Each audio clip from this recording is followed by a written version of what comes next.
નમસ્કાર વિદ્યાર્થી મિત્રો, સ્વાગત છે તમારું યુટ્યુબ ચેનલની અંદર. અલગ અલગ ધોરણ 9ને લગતા જે કંઈ આપણે સ્વાધ્યાયપોથીના વિડીયોઝ જોઈએ છીએ એવી જ રીતના આજે આપણે અહીંયા ધોરણ 9ની અંદર હિન્દી વિષયમાં ત્રીજો પાઠ આવે છે, ક્યાં નિરાશ હોવા જાય. આ ગદ્ય પાઠ આપેલો છે હજારી પ્રસાદ દ્વિવેદીએ, અને આ પાઠને લગતા જે કંઈ સ્વાધ્યાયપોથીના અલગ અલગ પ્રશ્નોના જવાબ છે એ દરેક નાના મોટા દરેક પ્રશ્નના જવાબની આપણે ચર્ચા કરશું. આવનારી પરીક્ષામાંથી પણ ઘણા બધા પ્રશ્ન જવાબ પૂછાતા હોય છે, તો તમને ઉપયોગી થશે.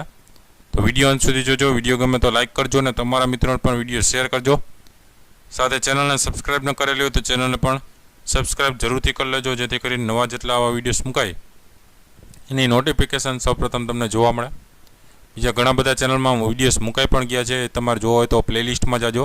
વિડીયો સેક્શનની બાજુમાં પ્લેલિસ્ટમાં નીચે તમને ધોરણ 9નું સ્વાધ્યાયપોથીનું પ્લેલિસ્ટ છે. ધોરણ 9ના અલગ અલગ બીજા વિષય જેમ કે સામાજિક વિજ્ઞાન, સંસ્કૃત એવા અલગ અલગ પ્લેલિસ્ટ છે. એમની અંદર સ્વાધ્યાયને લગતા પ્રશ્ન જવાબ અને મોસ્ટ એમપી પ્રશ્ન જવાબ સાથે હેતુલક્ષી છે, વ્યાકરણને લગતા એવા અલગ અલગ ઘણા બધા વિડીયોઝ છે મુકાઈ ગયા છે.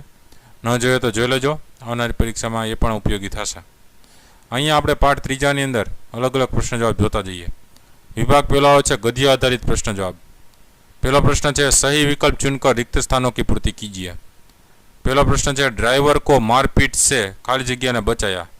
तेना जवाब में आवशे लेखक. बीजो है भारत वर्ष सदा कानून को खाली जगह रूप में देखता रहा है. तेना जवाब में आवशे धर्म. तीजो प्रश्न है व्यक्ति जो कुछ भी करेगा लोग उसमें खाली जगह खोजने लगेंगे. तो जवाब में आवशे दोष. चौथो है मेरे मन खाली जगह होने की जरूरत नहीं है. तो जवाब में आवशे उदास. पांचवा प्रश्न कैसे कहूँ कि मनुष्यता एकदम खाली जगह हो गई. तो जवाब में आवशे समाप्त. बीजा प्रश्न है सही विकल्प चुनकर निम्नलिखित विधान को पूर्ण कीजिए. तो पहला प्रश्न है व्यक्ति जो कुछ भी करेगा. तेना जवाब में शू आवशे लोग उसमें दोष खोजने लगेंगे. जवाब में ब ऑप्शन आवशे. बीजो प्रश्न है क्या यही भारतवर्ष है जिसका सपना. जवाब में आवशे तिलक और गांधी ने देखा था. क ऑप्शन आवशे. तीजू है केवल उन्हीं बातों का हिसाब रखो जिनमें धोखा खाया है तो खाली जगह. तो जीवन कष्टकर हो जाएगा. तो जवाब में क ऑप्शन आवशे. प्रश्न तीजो है निम्नलिखित प्रश्नों के उत्तर एक एक वाक्य में लिखिए. अलग अलग जे प्रश्न है जोता जाइए. पहलू है आज समाचार पत्र में कौन कौन से समाचार भरे रहते हैं. तो जवाब में आवशे आज समाचार पत्र में चोरी, डकैती, तस्करी और भ्रष्टाचार के समाचार भरे रहते हैं. बीजो प्रश्न है देश का वातावरण आज कैसा बन गया है. जवाब है देश का वातावरण आज ऐसा बन गया है कि लगता है देश में कोई ईमानदार आदमी ही नहीं बचा है. तीजो प्रश्न है भारतवर्ष ने किसको अधिक महत्व नहीं दिया है. जवाब है भारतवर्ष ने भौतिक वस्तुओं के संग्रह को अधिक महत्व नहीं दिया है. चौथा प्रश्न मनुष्य के मन में कौन कौन से विकार है. जवाब है मनुष्य के मन में काम, क्रोध, लोभ, मोह आदि विकार है. पांचवा प्रश्न है भारतवर्ष किसको धर्म के रूप में देखता आ रहा है. जवाब है भारतवर्ष कानून को धर्म के रूप में देखता आ रहा है. छठा प्रश्न है धर्म और कानून में क्या अंतर है. जवाब है धर्म और कानून में यह अंतर है कि धर्म को धोखा नहीं दिया जा सकता, कानून को धोखा दिया जा सकता है. प्रश्न चौथा है निम्नलिखित प्रश्नों के उत्तर 2-3 वाक्य में लिखिए. पहला प्रश्न लोगों में महान मूल्यों के बारे में आस्था क्यों हिल गई है. जवाब है आजकल ईमानदारी और परिश्रम करके जीविका कमाने वाले श्रमजीवी पीस रहे हैं और झूठ तथा फरेब का रोजगार करने वाला फल फूल रहे हैं. इसलिए लोगों में महान मूल्यों के बारे में आस्था हिल गई है. बीजा प्रश्न है लेखक क्या देखकर हताश हो जाना उचित नहीं मानते. जवाब है लेखक कहते हैं कि आजकल ईमानदारी और परिश्रम के बदले झूठ और फरेब का बाजार गर्म है. ऊपरी दिखाई देने वाली इस मनुष्य निर्मित स्थिति से लेखक हताश हो जाना उचित नहीं मानते। तीसरा प्रश्न है, देश के दरिद्र जनों की हीन अवस्था दूर करने के लिए क्या किया गया है?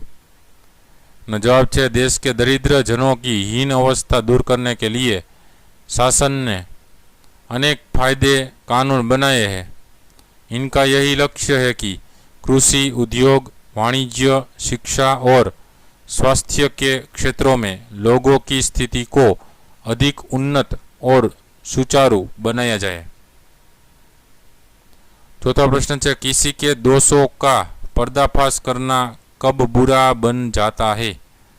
जवाब है, दोषों का पर्दाफाश करना बुरा नहीं है, लेकिन जब किसी के गलत पक्ष में रुचि रखकर उसे उद्घाटित करना अपना कर्तव्य मान लिया जाता है तब वह बुरा बन जाता है। पांचवा प्रश्न है, कविवर रविंद्रनाथ ठाकुर ने प्रार्थना गीत द्वारा भगवान से क्या याचना की है? जवाब है, कविवर रविंद्रनाथ ठाकुर ने अपने प्रार्थना गीत में भगवान से यह याचना की है कि संसार में केवल नुकसान उठाना पड़े, धोखा खाना पड़े तो भी मैं विचलित न होऊं। ऐसे अवसरों पर भी हे प्रभु मुझे ऐसी शक्ति दो कि मैं तुम पर संदेह न करूं। पांचवा प्रश्न है, निम्नलिखित प्रश्नों के उत्तर 5-6 वाक्यों में लिखिए। पहला प्रश्न है, लेखक का मन क्यों बैठ जाता है? जवाब है, हमारे देश के अखबार चोरी, डकैती, तस्करी और भ्रष्टाचार के समाचारों से भरे रहते हैं। राजनीतिक दल एक दूसरे पर आरोप प्रत्यारोप लगाते रहते हैं। ऐसा लगता है कि जैसे देश में कोई ईमानदारी नहीं रह गया। लोग हर व्यक्ति को संदेह की दृष्टि से देखते हैं। जो जितने ऊंचे पद पर है उनमें उतने ही अधिक दोष दिखाए जाते हैं। सब अपने अपने स्वार्थी में लिप्त है। देश के हित की बातें बहुत कम हो रही है। देश और समाज की ऐसी दशा देखकर लेखक का मन बैठ जाता है। बीजा प्रश्न है, भारतवर्ष को महामानव समुद्र क्यों कहा गया है? जवाब है, भारतवर्ष एक प्राचीन और विशाल देश है। सदियों से यहाँ अनेक जातियाँ आई और यहाँ बस गई। विदेशों से अनेक धर्मावलंबी यहाँ आए और यहाँ के होकर रह गए। इस प्रकार आर्य और द्रविड़, हिंदू और मुसलमान, यूरोपीय और भारतीय आदर्शों की मिलन भूमि है। भारतीय सभ्यता में विदेश से आई सभ्यताओं का भी प्रभाव है। यहाँ की संस्कृति में विदेशी संस्कृतियाँ घुल मिल गई है। भारतीय समाज में देशी विदेशी तरह तरह के लोग आए और समा गए हैं। इसलिए भारतवर्ष को महामानव समुद्र कहा गया है। तीसरा प्रश्न है, धर्म को भारतवर्ष में श्रेष्ठ क्यों माना गया है?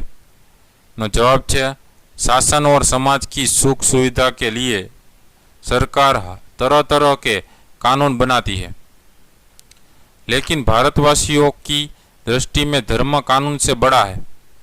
बराबर, सरकार है। धर्म के कारण ही अब भी सेवा, सच्चाई, ईमानदारी और आध्यात्मिकता आदि बने हुए हैं। धर्म के भय से मनुष्य झूठ और चोरी को गलत समझाता है। धर्म बुद्धि के कारण ही लोग दूसरों को पीड़ा पहुंचाना पाप मानते हैं। धर्म बुद्धि ही लोभ, मोह, काम, क्रोध आदि विकारों पर संयम रख सकती है और निकृष्ट आचरण करने से रोकती है। इसलिए धर्म को भारतवर्ष में श्रेष्ठ माना गया है। चौथा प्रश्न है, कंडक्टर ने अपनी ईमानदारी कैसे बताई? जवाब है, एक बार लेखक सपरिवार बस यात्रा कर रहे थे। गंतव्य स्थान से लगभग 5 मील पहले एक सुनसान स्थान पर बस खराब हो गई। कंडक्टर समझ गया कि यह बस अब आगे नहीं जा सकती। वह यह एक साइकिल लेकर चला गया। उस समय रात के 10 बजे थे। यात्री बस ड्राइवर पर अपना क्रोध उतारने लगे। लेखक के बच्चे भोजन और पानी के लिए व्याकुल थे। यात्री ड्राइवर को मारने के लिए तैयार हो गए। ठीक उसी समय बस कंडक्टर एक खाली बस लेकर आया। यात्री उसमें सवार हो गए। कंडक्टर लेखक के बच्चों के लिए पानी और दूध भी लाया था। इस तरह बस कंडक्टर ने अपनी ईमानदारी और सज्जनता बताई। ત્યાર પછી વિભાગ બીજો આવે છે વ્યાકરણ લક્ષી પ્રશ્નોત્તર, વ્યાકરણ આધારિત પ્રશ્ન જવાબો। पहला प्रश्न है निम्नलिखित मुहावरों के अर्थ देकर वाक्य में प्रयोग कीजिए। તેમાં પેલું આપેલું છે मन बैठ जाना, એનો મતલબ થશે ઉદાસ હોના। मतलब શું થાય? ઉદાસ હોના। वाक्य થશે बार बार की असफलता से उनका मन बैठ गया है। बीजो है फलना फूलना, एनो मतलब થાય विकसित होना अथवा समृद्ध होना। एनु वाक्य थशे महात्मा ने मुझे फलने फूलने का आशीर्वाद दिया। त्रीजो आवे छे पर्दाफाश करना, एनो मतलब थाय भेद खोजना। वाक्य थशे चोर पकड़ा गया तो उसने अपने साथियों का पर्दाफाश कर दिया। चौथो आवे छे चेहरे पर हवाइया उड़ना, एनो मतलब थाय चेहरे का रंग फीका पड़ना। एनु वाक्य थशे लोगों का क्रोध देखकर कंडक्टर के चेहरे पर हवाइया उड़ने लगी। पांचवा प्रश्न है कातर ढंग से देखना, नो मतलब था भयभीत होकर देखना। वाक्य था सुरेश नकल करते हुए पकड़ा गया तो बड़े कातर ढंग से निरीक्षक की ओर देखने लगा। छठो आवे ढाढ़स बंधाना, मतलब सांत्वना देना, तसल्ली देना। वाक्य था गरीब मजदूर के घर में चोरी हो जाने पर पुलिस ने उसे ढाढ़स बंधाया। सातमो है ज्योति बुझना, मतलब था मरना। वाक्य था दुश्मनों से लड़ते लड़ते महारानी की ज्योति बुझ गई। बीजो प्रश्न है निम्नलिखित शब्दों के विरोधी शब्द लिखिए। तो दरेक ना विरोधी शब्द जोता जाइए। ईमानदार नु बेईमान, भ्रष्टाचार नु सदाचार, आंतरिक नु बाह्य, सबल नु निर्बल, क्रोध नु अक्रोध, उचित नु अनुचित, अकारण नु सकारण, निकृष्ट नु उत्कृष्ट, कायर नु वीर, मनीषी नु मूर्ख। त्यार पछी त्रीजो प्रश्न है निम्नलिखित शब्दों के पर्यायवाची शब्द लिखिए। तो पर्यायवाची शब्द जोता जाइए। तस्कर नु चोर, निरीह नु निराधार, हताश नु निराश, निकृष्ट नु अधम, मनीषी नु पंडित, माहौल नु परिस्थिति, फरेब नु धोखा, त्रुटि नु कमी, संहार नु विनाश, कातर नु भयभीत। चौथा प्रश्न है निम्नलिखित शब्द समूह के लिए एक शब्द लिखिए। शब्द समूह जोता जाइए। पहलू है धर्म से डरने वाला, एने कहवाय धर्मभीरु। बीजू है मिलन की भूमि, एमां आवशे मिलन भूमि।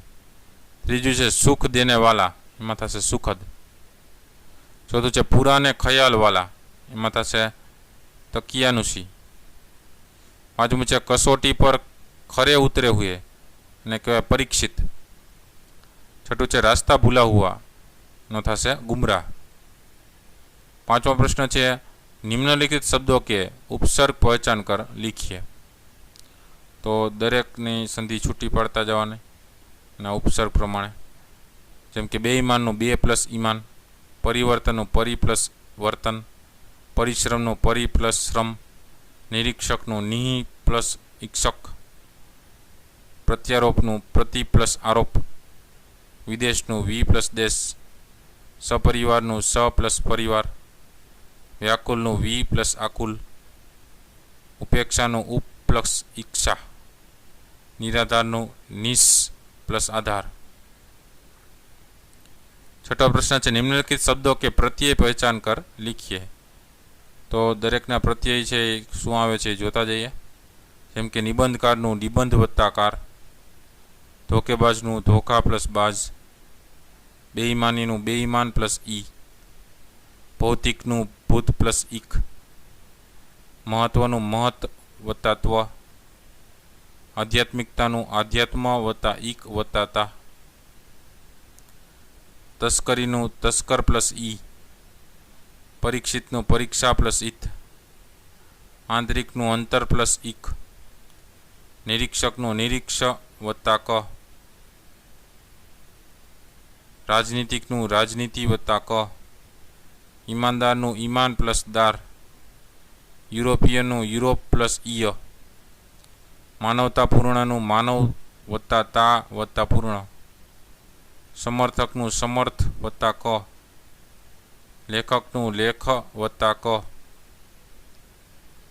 7वां प्रश्न है निम्नलिखित प्रत्येक वाक्य में से भाववाचक संज्ञा पहचान कर लिखिए। तो भाववाचक संज्ञा जोता जाइए। पहलू है आदमी में से आदमीयत चली जाए तो ममतापूर्ण व्यवहार कौन करेगा? तो जवाब में शू आवशे? आदमीयत। भाववाचक संज्ञा है। बीजू है आजकल ईमानदारी से अपनी जीविका कमाने वाले श्रमजीवी बड़े दुखी है। तेना जवाब में आवशे ईमानदारी, जो भाववाचक संज्ञा है। तीजू है देश के दीन दुखियों के प्रति सभ्यतापूर्ण व्यवहार कौन करता है? तो एना जवाब में आवशे व्यवहार। चौथुं है आज किसी को किसी पर विश्वास नहीं रह गया। तो जवाब में आवशे विश्वास। पांचमું है तस्कर की तस्करी से सभी लोग त्रस्त थे। तो जवाब में आवशे तस्करी। छठुं है सभा में मैनेजर ने रमेश की उपेक्षा की। तो जवाब में आवशे उपेक्षा। 8वां प्रश्न है निम्नलिखित प्रत्येक वाक्य में से विशेषण पहचान कर लिखिए। तो आनी अंदर विशेषण क्या क्या आवे छे जोता जाइए। पहलू है शिक्षा से ही सामाजिक स्थिति में सुधार लाया जा सकता है। तो जवाब में आवशे सामाजिक, जो विशेषण है। बीजू है क्रोधी व्यक्ति अपना ही नुकसान करता है। तो जवाब में आवशे क्रोधी, जो विशेषण है। तीजू है हर युग में समाज की अपनी सामयिक समस्याएं होती है। तो जवाब में विशेषण आवशे सामयिक। चौथुं है परीक्षा के बाद ही परीक्षित कार्य की जांच होती है। जवाब में आवशे परीक्षित। पांचवुं है परीक्षा के समय भयभीत छात्र अच्छा प्रदर्शन नहीं कर सकते। जवाब में आवशे भयभीत, जो विशेषण है। तो विद्यार्थी मित्रों आ था अलग अलग मोटा और नाना दरेक प्रश्न जवाबों, जेमां व्याकरणना पण प्रश्न जवाब आपणे जोया। विडियो गम्यो हो तो लाइक करजो और तमारा मित्रों पर विडियो शेर करजो। साथे नवा विद्यार्थीओ चेनल ने सब्सक्राइब न करेली तो चेनल ने जरूरथी सब्सक्राइब कर लेजो, जेथी करीने आवा जेटला विडियोस मुकाय एनी नोटिफिकेशन सौप्रथम तमने जोवा मळे। तो न जोयेला विडियोस जोता रहेजो, ज्ञानमां वधारो करता रहेजो अने उपर प्लेलिस्ट में जईने बीजा घणा बधा धोरण 9 ना विडियोस छे ए जोई लेजो। फरी पाछा नवा विडियो साथे मळीए, त्यां सुधी तमारी काळजी राखजो। Thank you very much and take care.